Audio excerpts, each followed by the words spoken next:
ஒரு வாரத்துக்கு முன்னாடி நார்த்தங்காயில ஊறுகாய் போட்டேன். ஆரஞ்சு பழம் மாதிரியே இருக்குல்ல, கிராம சைட்லாம் அதிகபட்சம் அது நிறைய கிடைக்கும். இது செஞ்சதுல இருந்து இந்த ஒரு வாரமா கார குழம்பு கூட இந்த ஊறுகாய் கேக்குதோமா, விட்டா சோத்துல அப்படியே பேசி சாப்பிட்டுருங்க போல இருக்கு. ஆனா டேஸ்ட் உண்மையாவே செம சூப்பரா இருந்துச்சு. ஸ்கூல் லஞ்சுக்கு சைட் டிஷ்ஷா கோபி 65 பண்ண, அதை பொரிச்சு வெளில எடுக்கிற வரைக்குமே ஏமக்க என்ன விட்டு நகரல. இந்த கோபி 65 ஹோட்டல்ல எல்லாம் வாங்கி சாப்பிட்டா நம்ம இங்க கிடைச்ச 8 ஊருக்கு சத்தம் கேட்கும், அந்த அளவுக்கு மொறுமொருன்னு இருக்கும். ஆனா நம்ம வீட்டுல செய்யும் போது மட்டும்தான் மொறுமொறுப்பா இருக்கு. அந்தாண்ட போனா அப்படியே நவந்து போயிடுது.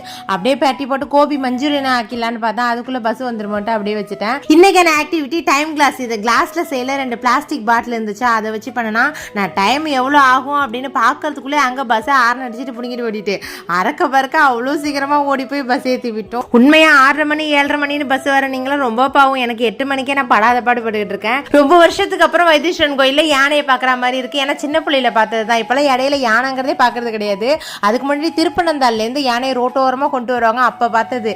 இப்ப பார்க்கும்போது அவ்வளோ ஒரு ஆசையா இருக்கு. அது வாயை பார்த்துக்கிட்டு பேன்னு நின்றுட்டு இருந்தோம்.